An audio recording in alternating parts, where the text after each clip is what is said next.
Vamos abrir a palavra de Deus, carta de Paulo aos Romanos, versículo de número 7, diz assim: porque nenhum de nós vive para si mesmo, nem morre para si.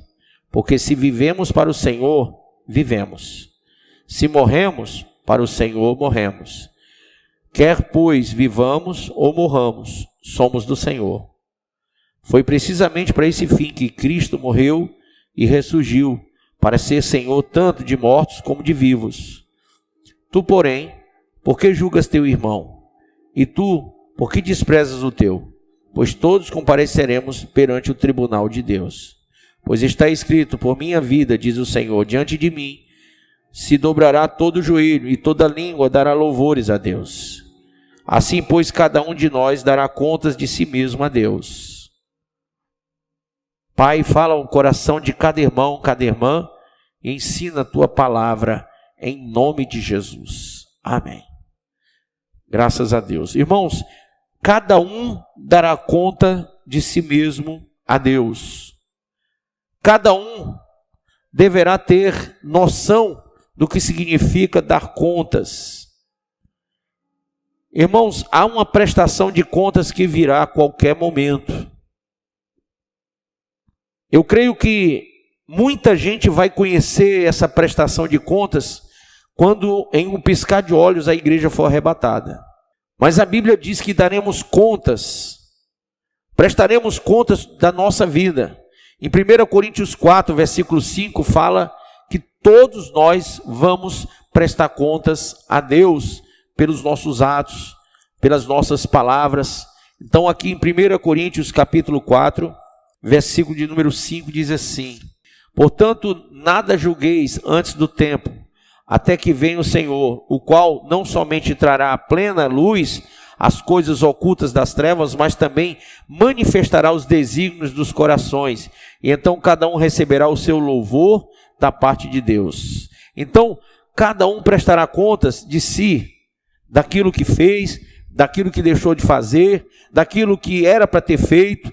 Deus prestará contas com cada um. Todo joelho se dobrará, toda língua confessará que Ele é o Senhor.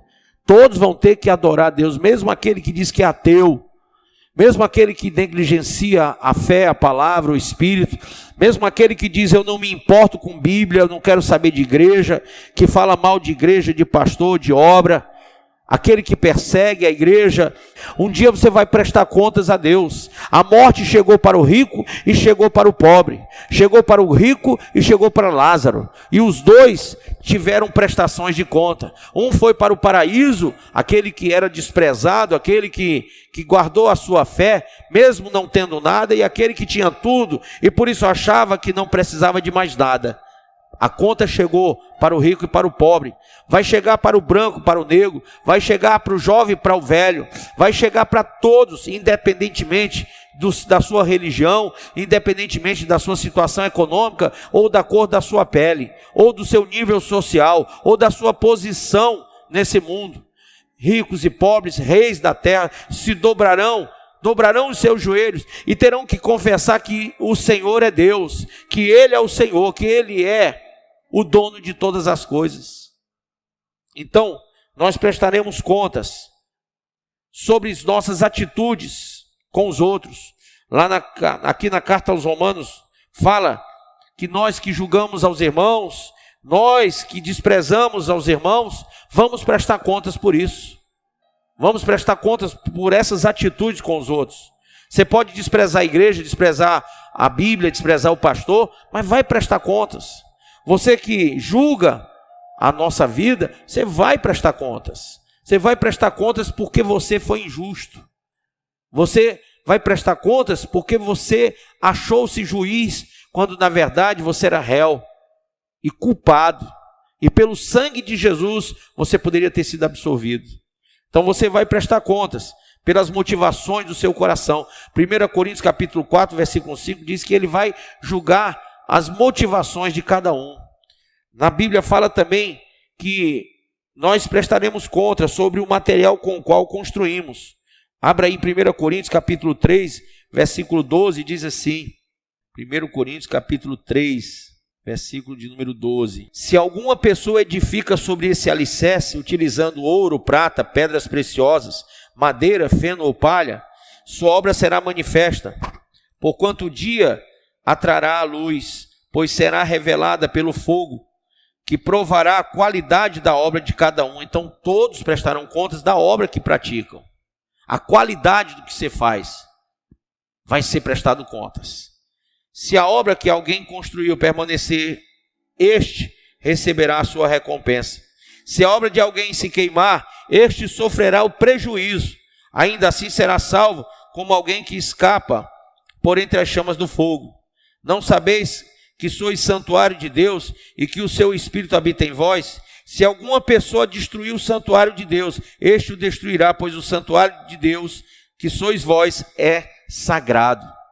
Sagrado. Então, irmãos, deixando bem claro quais são as motivações da sua vida, quais são as motivações do seu coração, quais são as atitudes que você tem tomado. Será que você tem calculado bem de que forma você tem construído a sua vida ou constituído a sua vida nesse mundo? De que maneira você tem se projetado nessa terra? Será que você tem exercido o chamado de Deus? Aquilo que Deus prognosticou quando te chamou, aquilo que Ele predestinou para você? Deus tem um projeto, tem um sonho, Deus tem uma ordem, Deus tem um decreto, Deus tem algo para você fazer. Será que você tem feito o que Deus ordenou? Você tem vivido para fazer, para cumprir a vontade de Deus na sua vida? Você prestará contas sobre isso. Você vai prestar contas também sobre os bens que lhes foram confiados. Há uma parábola que fala sobre esses bens. Deus ele vai confiar em você os bens. Ele vai dar a você bens aqui na terra. Mas Ele quer usar você, dono de empresa, você dono de dinheiro, de ouro, de prata, de bronze, de pedras preciosas. Ele quer usar você para a glória dele e não para a sua. Quantas pessoas utilizam os bens que têm para se glorificarem, para se projetarem socialmente, para subirem os níveis, os andares sociais, a fim de quê? A fim de se mostrar para os outros, a fim de agradar os outros, a fim de se projetar apenas para que haja um facho de luz sobre si. Irmãos, nós não estamos falando de um facho de luz, nós estamos falando de uma glória eterna, de uma luz eterna, que só pode vir na sua vida quando você pegar essa vida e glorificar a Deus com bens, com tudo que você tem. Quantas vezes você deixa de entregar o dízimo, a oferta, a casa do Senhor, porque você tem utilizado esses bens apenas para gastar com seus próprios prazeres, com as suas vontades. Você pode me julgar por essa palavra? Pode, mas você vai pagar por esse juízo. Sabe por quê? Porque você dará contas quando você julgar o seu irmão. Como diz aqui no versículo, tu porém, por que julgas teu irmão? Por que você me julga quando eu prego, quando eu falo sobre a tua responsabilidade, sobre o teu compromisso com os teus bens? A Bíblia diz, honra o teu Senhor com os teus bens e com o fruto da tua terra. Honra o Senhor com as tuas primícias. E Ele que vai encher os teus lagares, vai fazer transbordá-los. Então, quando você não entende isso, você julga, e julga mal. Porque nós, se pudéssemos julgar, nós condenaríamos a todas as pessoas e acabaríamos nos condenando a nós mesmos. Então, você que quer julgar, julgue pela palavra, julgue pelo Espírito. Olhe o que a Bíblia diz, olhe o que a Bíblia atesta sobre os talentos que nos foram entregues. Você tem que multiplicar. Os bens que foram dados foram confiados para que sejam usados para a obra de Deus. O Senhor, Ele vai retribuir a cada um de acordo com o seu trabalho, com a sua obra. 1 Coríntios 3:8 e Hebreus 6:10. Ele vai cobrar isso aí. Ele vai cobrar isso aí. E o que você está fazendo diante dessa prestação de contas? O que você está fazendo com os seus bens, com os seus talentos, com a sua vida? O que você está fazendo? Quais são as atitudes que você tem tomado com os seus irmãos? Na sua igreja, o que você tem feito? Quais são as motivações O que te faz vir à casa de Deus, orar, jejuar, ler a Bíblia, evangelizar? Quais são as motivações do teu coração? Por que você faz isso? Ou por que você deixou de fazer isso?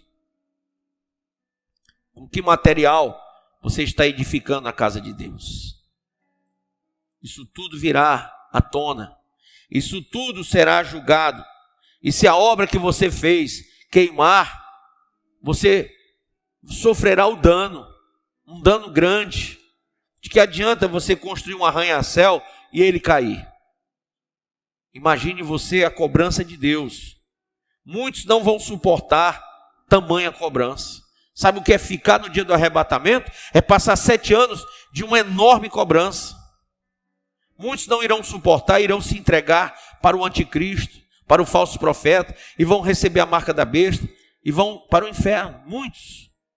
Porque não suportarão os dias maus que estão por vir. Muitos entrarão no tribunal de Cristo para condenação.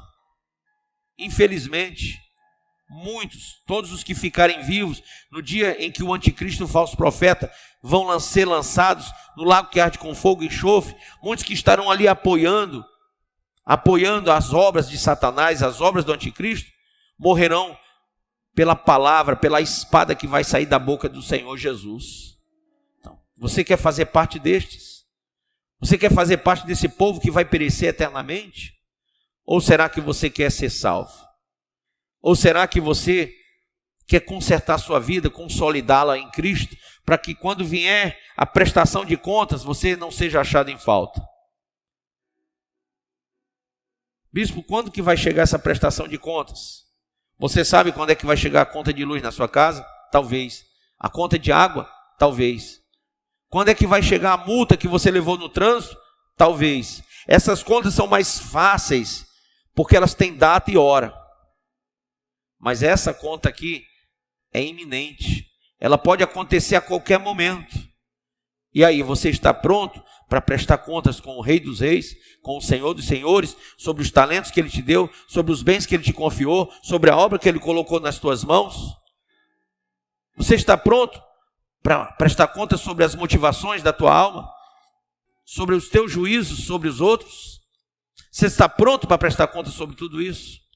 É isso que importa você saber, porque Deus vai retribuir a cada um segundo as suas obras, tanto no livro de 1 Coríntios, como no livro de Hebreus, como também no livro de Jeremias, o profeta, capítulo 17. Cada um receberá conforme as suas obras. Cada um vai receber a prestação de contas.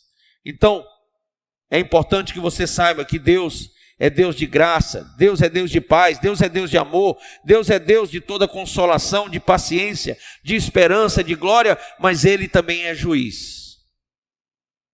Ele é que julgará, é o Eterno que vai julgar a todos os seres viventes. Você pode hoje perceber que a qualquer momento vai chegar na sua casa ou na sua vida essa conta? Que não foi de graça que Jesus morreu na cruz, foi pela graça. E o que Ele aplicou lá, Ele quer o lucro agora. Ele aplicou a vida do filho dele. Ele quer milhares de filhos através daquela vida. Você vai pagar com o quê? Crente, você vai pagar com oração, crente? Você vai pagar com o quê? Indo para a igreja, frequentando a igreja, sentando no culto? É isso que você vai pagar a Deus? O penhor é muito mais alto. Não foi de graça, foi pela graça. Você vai prestar contas sobre aquele sangue derramado na cruz.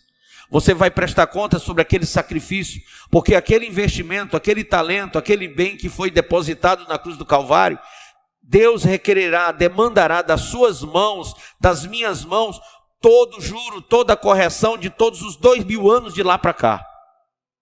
O que a igreja está fazendo com tão grande talento, com tão grande chamado? O que a igreja está fazendo com tantos sinais se mostrando ao mundo, determinando a vinda de Cristo e a volta dele 7 anos depois? O que você está fazendo com tudo que você está vendo? Se escondendo dentro da sua casa com medo do Covid? Com medo de pegar doença? Covarde. Você que é covarde, ficará de fora do reino dos céus. Apocalipse fala que os covardes não herdarão o reino de Deus. E você que está em casa trancado com medo de vírus, você é um covarde. Ah, quer me julgar por essa palavra também? Me julgue. E se você achar na Bíblia alguma palavra que possa substituir a que eu estou falando agora sobre você, por favor, me fale. Porque o que você está praticando é covardia. Como que você diz que tem fé em Deus, tem fé em Cristo e vive com medo de um vírus? Com medo de morrer? Olha, Paulo ensinou algo tremendo. O viver é Cristo e o morrer é lucro. Você não crê nisso também, né? Porque você só crê naquilo que você quer crer. E você vai prestar contas também por isso. Preste bem atenção, irmão. Pastores que estão se escondendo para não pregar o evangelho, que estão fechando igrejas, membros que deixaram seus pastores, dizimistas que deixaram de dizimar, ofertantes que deixaram de ofertar, evangelistas que deixaram de evangelizar, obreiros que deixaram de fazer a obra de Deus. Prestem atenção.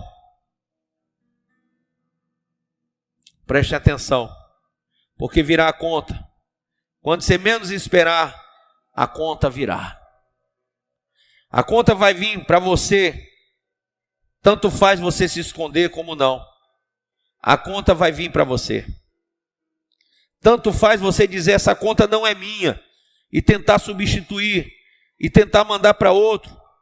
Não adianta, porque a conta será cobrada de cada um, individualmente. Você não vai fugir dessa conta. Nenhum de nós irá. Por isso eu digo a você, agora, você precisa se orientar, porque a conta vem. Eu queria que você falasse para o seu irmão, para a sua irmã, para o seu marido, para a sua esposa, para os seus filhos, que essa conta não vai deixar de vir porque você é evangélico, porque você mudou de religião, porque você deixou de beber.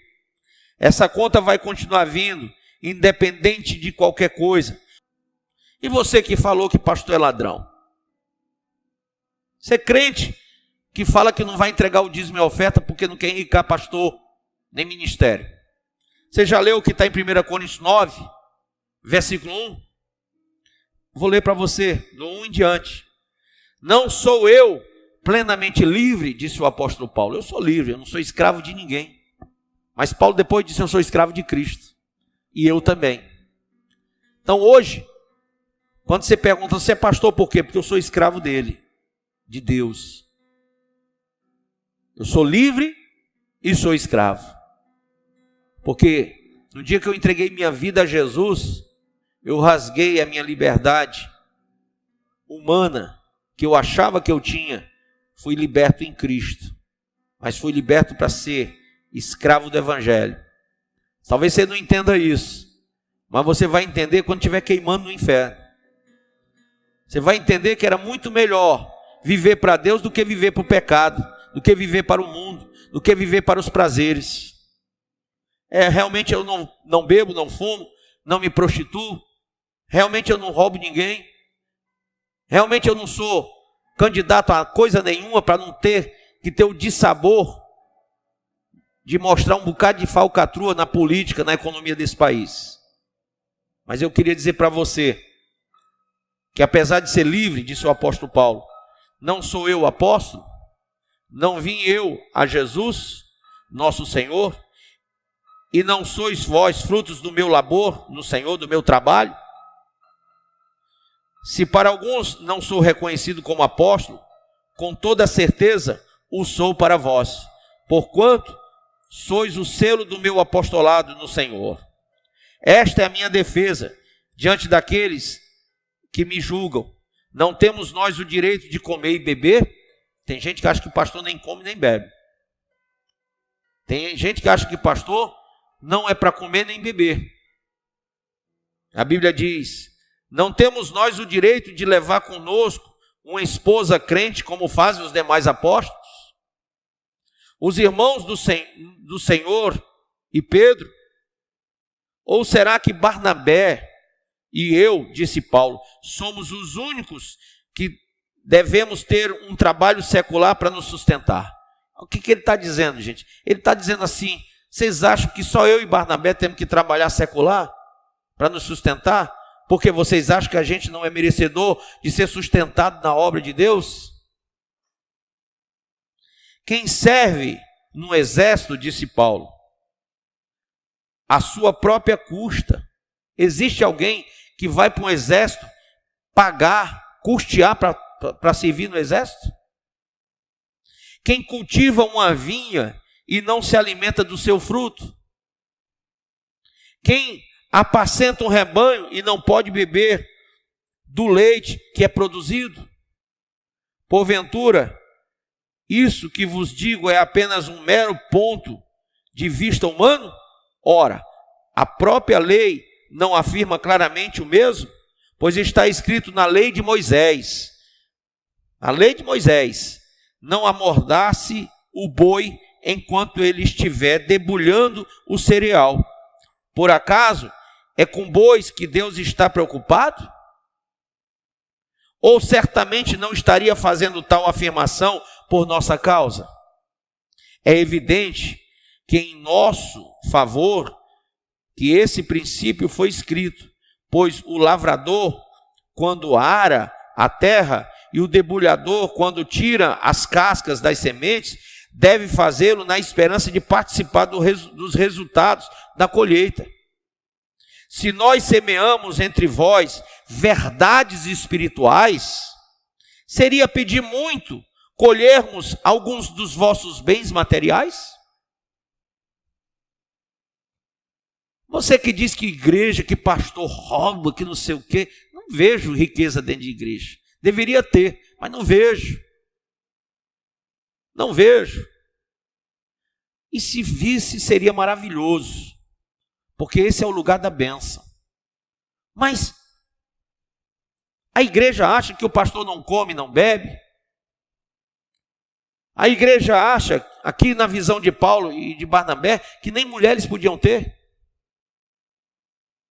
A igreja pensa que, como Paulo trabalhava no secular, que ele vivesse do secular e não tivesse nenhuma ajuda da igreja. Aqui diz: se nós semeamos entre vós verdades espirituais, seria muito pedir colhermos alguns dos vossos bens materiais? Era direito dele. Se outros têm o direito de ser sustentados por vós, seguramente não o temos nós em maior medida. Contudo, jamais fizemos uso desse direito. Que coisa, né? As pessoas concebem sustentar até malandro dentro de casa. Quantas senhoras sustentam filhos de 40, 50, 60 anos que não fazem nada? As pessoas sustentam qualquer coisa. Eu ouvi uma vez uma mulher falando sobre o cachorro dela, que só de veterinário ela pagava 1.200 por mês. Tratamento veterinário, medicamentos, vitaminas para o cachorro. Nada contra cachorro. Até tem um em casa. A questão não é essa, irmão. A questão é que você é capaz de gastar R$1.200 com um cachorro, com seu pet.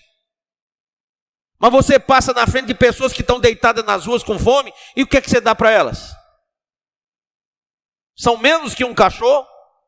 E você entra na igreja e ouve a palavra de um pastor como eu, e usa e abusa da nossa paciência, do nosso chamado, do nosso ministério. E o que é que você dá lá na igreja? O que é que você deposita no altar? Será que você é capaz de depositar os R$1.200 que você dá para o cachorro? Se você tratasse Deus como um cachorro, talvez você desse muito mais na casa dele do que você dá para o seu pet. E você será julgado por isso. Motivação do coração. Motivação do coração. É importante você saber que Paulo está dizendo aqui, exortando a igreja. Ele diz: ao contrário, suportamos tudo para não colocar qualquer tipo de obstáculo ao progresso do evangelho de Cristo. Não sabeis vós que os que prestam serviços sagrados se alimentam com o que pertence ao templo? E ele diz: e que os que servem diante do altar participam do que é oferecido no altar? Ele está falando com gente da lei, gente que seguiu os trâmites da lei mosaica, toda a lei levítica, o processo de culto levítico. Assim, o Senhor também ordenou aos que proclamam o evangelho que igualmente vivam do evangelho. Ô irmãozinho, julgador, você que vai prestar contas, leia o versículo 14, pelo menos 1000 vezes nesse sábado. Antes de você apedrejar a igreja, antes de você amaldiçoar a obra de Deus, antes de você tratar a obra de Deus como uma coisa vil, quando o seu pet vale muito mais do que a obra de Deus, do que o pastor da igreja. Eu não me lembro que você foi na minha casa deixar um alimento. Eu não me lembro que você foi na casa de Deus deixar a sua oferta e o dízimo. Mas eu me lembro das muitas vezes que você foi ao meu gabinete pedir ajuda. Eu me lembro quando eu lhe casei. Eu me lembro quando eu lhe batizei. Eu me lembro quando eu lhe apresentei. Eu me lembro quando eu lhe consagrei. Quando eu preguei para você. Quando eu lhe aconselhei. Quando eu lhe ensinei. Eu me lembro. Quando eu enxuguei suas lágrimas. Quando eu botei juízo dessa cabeça dura. E eu me lembro dos entes queridos da sua família que eu enterrei. E me lembro de tudo isso, porque quando você precisou, eu estava lá com você. Então é importante que você lembre que eu, nas palavras daquele cantor antigo, Valdir Soriano, eu não sou cachorro não. Para viver tão humilhado, né? Porque se um pet ganha 1.200, o povo acha que pastor vive sem nada, sem comer e sem beber. É isso que o povo acha. Então essa palavra de agora é para que você entenda que você vai prestar contas de bens, de talentos, de tudo. Por enquanto eu estou aqui ensinando, cobrando, exortando, fazendo o que me é de direito e o que me foi ordenado. Foi ordenado. Mas você sabe que pela palavra, muita gente vai ser condenado, porque Jesus disse: eu não julgarei a ninguém, mas a minha palavra julgará a todos. Essa palavra que eu digo aqui, ela é aio, ela vai ser juízo. Cada um vai prestar conta disso aqui. Por isso você tem que acordar e reconhecer o valor da igreja, o valor do pastor, o valor da obra. Você tem que reconhecer o seu pecado, a sua frieza, a sua infidelidade, a sua indiferença, a sua inconstância e voltar para a casa de Deus com fé, com graça. Porque sem graça você vai ficar de fora do reino de Deus. Você vai perder a salvação porque não tem fé e vai ficar de fora porque não tem graça. Amém? Então, guarde isso no seu coração. Domingo voltaremos aqui para darmos mais um estudo, mais uma live, para ensinar você o caminho, a verdade e a vida que você tem que viver. Tá bom? Goste você ou não, esse é o pão que desceu do céu. Ele não tem aparência nem formosura para que você o deseje, mas essa é a palavra de Cristo, é a palavra de Deus para o seu coração. Que ela sirva para mudar essa alma suja, esse coração imundo que só pensa bobagem. Que sirva para você se converter do mau caminho. Que você seja servo de Deus de verdade, filho nascido da vontade de Deus. Amém? Vamos louvar o Senhor. Senhor meu Deus e meu Pai, Então abençoa essa vida, repreende a dor, a enfermidade, o mal, o Covid, o câncer, o mal que atinge o corpo, o espírito e a alma. Repreende em nome de Jesus, que ela seja curada, liberta de todo caboclo, guia, todo exu, herê, de toda feitiçaria, bruxaria, magia negra, que ela seja liberta de todo o mal, das garras do diabo, do inferno, do Satanás, que ela seja liberta, meu Deus, de tudo o que cerca ela, mas que ela seja liberta da avareza, da maldizência, da maledicência, da malignidade, que ela seja liberta, para que a sua língua não seja inflamada pelo inferno, e que ela se converta e seja curada, em nome de Jesus. Nós oramos abençoando vidas, abençoando lares, trazendo nesse período final, onde o arrebatamento está por acontecer, à luz da tua palavra, enquanto nós podemos falar, porque o mundo se fecha para o evangelho, o mundo luta para fechar as portas da igreja, mas nós cremos que a igreja prevalecerá contra o mundo, em nome de Jesus, amém. Amém. Olha, você que está me assistindo, eu quero pedir a sua oferta, quero pedir o seu dízimo, quero pedir a sua ajuda. Se você vai dar ou não é problema seu, mas eu vou pedir. Se você vai entregar ou não, é prestação de contas com Deus. Mas todo dízimo que você não entregou, você vai trazer para o altar de Deus. Está aí o Pix? Está aí as contas? Botaram as contas? Faça a transferência. Eu estou lhe mandando fazer a transferência. Não estou pedindo não, porque o dízimo não é seu, é de Deus. Não está na conta da igreja porque você está roubando. Você é um ladrão, porque está roubando Deus. Então transfira o dízimo à casa do Senhor. E a oferta, o que você der é pouco para o que Ele deu para você. O Filho Jesus. Ache razão no que eu estou dizendo ou me julgue por isso. Ache razão no que eu estou falando ou meta o pau mesmo. Eu estou aqui para dar a cara pelo evangelho mesmo. Mas eu quero uma oferta do seu bolso para manter a obra de Deus. Então está aí as contas. Eu quero uma oferta de 1.000, de 5.000, de 10.000. Eu quero oferta alta, não quero oferta de R$1, 10 não. Isso aí você guarda para você, a esmola. Eu quero que você entregue uma oferta que dê para manter a igreja, as contas. Sabe por quê? Porque Deus é dono de todos os bens que você tem. E Ele confiou a você para você manter a casa dele, a obra dele.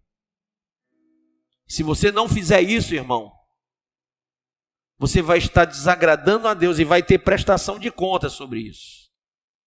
Não pode sobrar na sua casa e faltar na casa de Deus, não. Nós temos um trabalho evangelístico para fazer.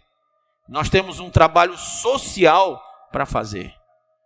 E falta muito recurso, porque dentro da sua casa você tem guardado a gordura toda, o dinheiro todo. Você usa para os seus prazeres e não para a casa de Deus, para a obra dele. Então, eu quero que você ponha a mão na sua consciência. Eu sei que deve ter gente que nessa hora aproveita para meter o pau no pastor. Mas leia o texto que eu citei. É direito nosso viver do altar. E é direito nosso receber o dízimo e a oferta na obra de Deus.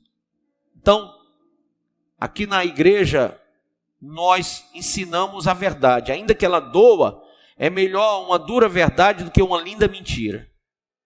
Nós estamos ensinando você o caminho para que você não chegue lá na frente, na prestação de contas, como um avarento, como um idólatra ao dinheiro. Porque você tem sido avarento. Você tem adorado a Mamon e não a Deus. Acho invocado que muita gente falando em miséria no mundo. Mas eu fui no shopping ontem e os restaurantes granfinos do shopping estavam cheios. E para onde você vai, tem gente almoçando num restaurante. Então esse povo, eu disse para minha esposa, esse povo está cheio de dinheiro guardado e não aplica na obra de Deus. Só com os prazeres. Só com os prazeres. E para ter um prazer, você gasta 50, 100, 200, 300, 400, 500, 1000. Você gasta muito dinheiro para o seu prazer. Mas e para o prazer de Deus? E para satisfazer a Deus? O que é que você vai investir hoje? O que é que você vai dar hoje para satisfazer o coração de Deus? A fome de Deus, de almas, de vidas. Quanto você acha que o teu coração dispõe para ofertar essa noite? Porque as motivações do teu coração serão julgadas por Deus. Então, de acordo com a tua oferta, você vai mostrar o teu coração. Você vai revelar a tua alma para todos nós. Faça a sua oferta aí pelo Pix, pelas contas que estão aí. E você que é um grande empresário, que você tem vivido atrás do dinheiro, se você fizer a sua oferta, uma grande oferta, essa noite, eu vou te dar a profecia de Abraão. O dinheiro vai correr atrás de ti e vai te seguir, não você atrás dele. Como disse o Senhor a Abraão, as bênçãos virão sobre ti e te seguirão. Então você vai ter as bênçãos de Deus. Nós queremos transformar o seu dinheiro em vidas, em almas, em famílias alimentadas. Mais alimento. Vamos levar roupas para aqueles que não têm roupa para vestir. Mas sabe, tudo seca. Tudo seca. Poço seca. Se não tiver chovendo. Tem que chover oferta e dízimo para esse poço continuar dando água. Continuar tirando a sede do sedento e alimentando o faminto. A Assembleia de Deus é um celeiro para muitas vidas. E eu quero ser uma bênção na sua vida. Quero que esse ministério abençoe o seu lar, através da bênção que você vai semear na casa de Deus. A Bíblia diz que o que você semear, você vai colher. Quem semeia muito, colherá muito. Quem semeia pouco, pouco colherá. Você que sabe o quanto você quer essa noite. O quanto você der, vai ser o quanto você vai colher em abundância. Em abundância de Deus. Amém?